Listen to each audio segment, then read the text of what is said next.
بالنسبة لنا كجماهير عربية الجميع اتفق على تألق ياسين بونو، نتوجه إليه مع عبد المجيد السباوي.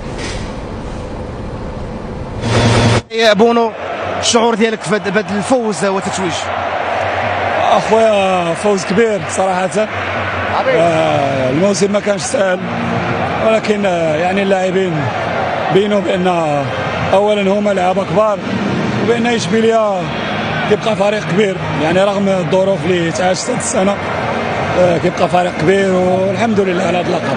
تصدي ضربة جزاء باش ذكرك، واش نقول لك، ما نقدر نتذكر غير اجواء كاس العالم صراحه. الحمد لله. كما شتي روما فهو ماشي خصم اللي عادي، بالاخص مع مورينيو، يعني كيدافع مزيان، ولكن الفريق ديالنا بين بان فريق كبير، وكنا نقدروا ننتصروا قبل من ضربات الترجيح.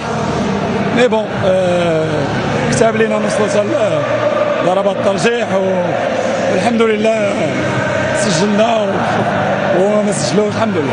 لمت هذا الفوز، وكيفاش الاحتفال ديالك اليوم؟ كان هذا الفوز العائله ديالي، الاب ديالي، الام ديالي، ولدي، الزوجه ديالي، كاع الناس اللي قراب ليا والاصدقاء ديالي، وكان هذا الفوز لكاع المغاربه اللي ديما تيساندونا، والحمد لله. فحنا كنديروا جهدنا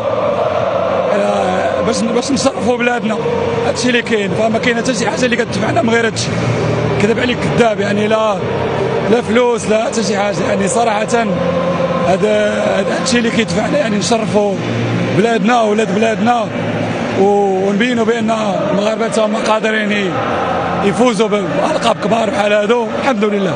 شكرا لك. شكرا.